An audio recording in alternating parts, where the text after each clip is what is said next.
A very cheerful morning to one and all present here. Today, I, Anjali Negi, and my friend Tanashka of class 10C are here to enlighten you about Dr. Bhimrao Ambedkar.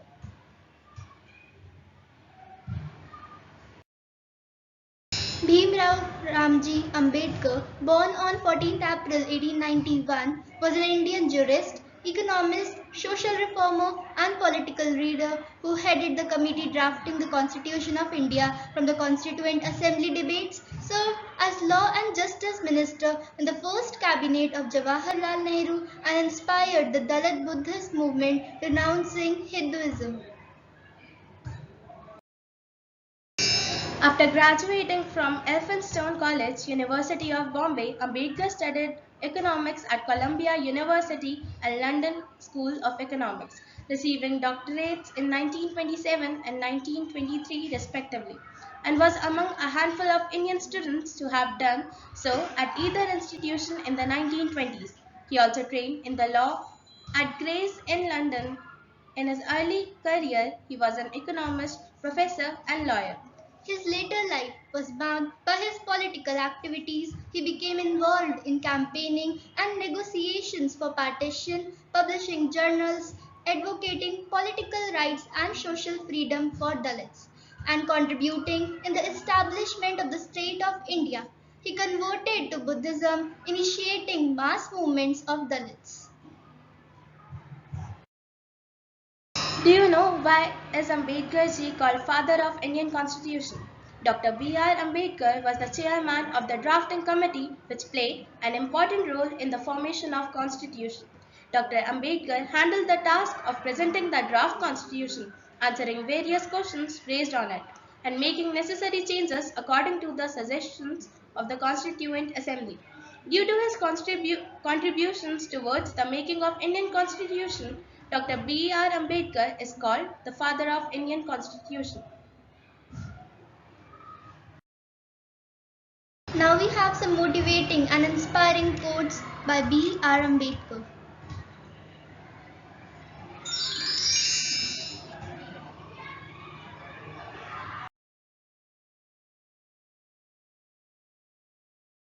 He said, "If I find the Constitution being misused, I shall be the first to burn it." He also said, "Constitution is not a mere lawyer's document. It is a vehicle of life and its spirit is always the spirit of age." According to him, cultivation of mind should be the ultimate aim of human existence.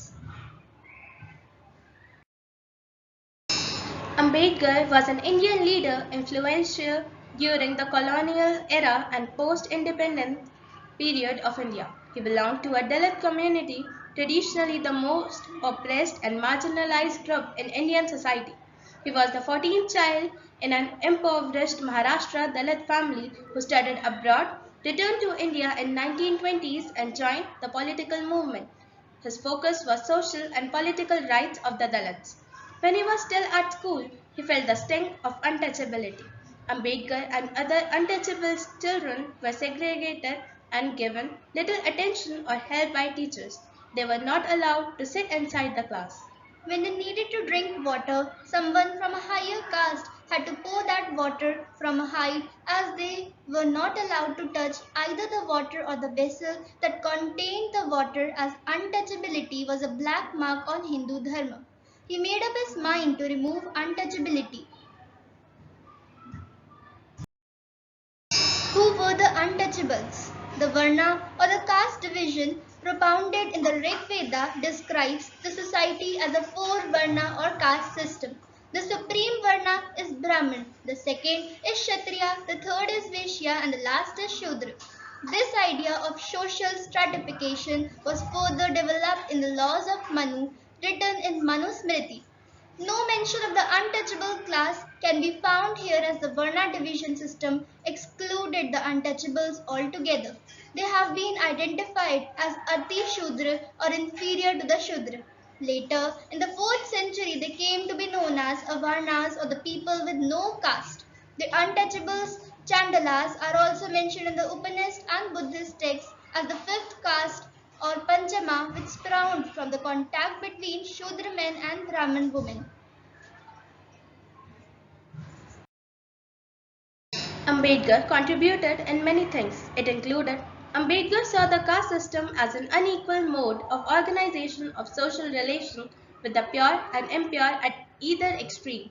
He argued that this system was sanctified through religious codes that forbade the intermixture of caste and confined social interaction to a regulated structure. Ambedkar became a staunch anti-oppression advocate for Dalits through his politics and writing. In 1920, he began the publication of the weekly Muk Nayak, leader of the Silent, in Mumbai with the help of Shahu of Kolhapur. One of his crucial works in the annihilation of caste, which was an undelivered speech he wrote in 1936. His other important writings are Who Were the Shudras, The Untouchables, Riddles in Hinduism, etc.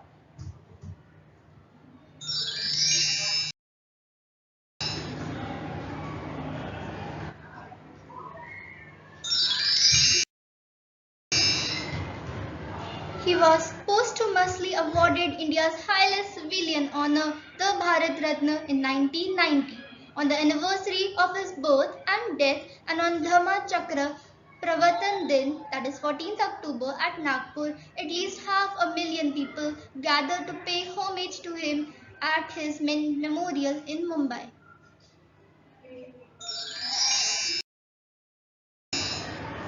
Baba Saheb Ambedkar, who had been suffering from diabetes since 1948, died in his sleep on 6 December 1956 at Delhi. He was cremated according to the Buddhist tradition, and his cremation was attended by many people.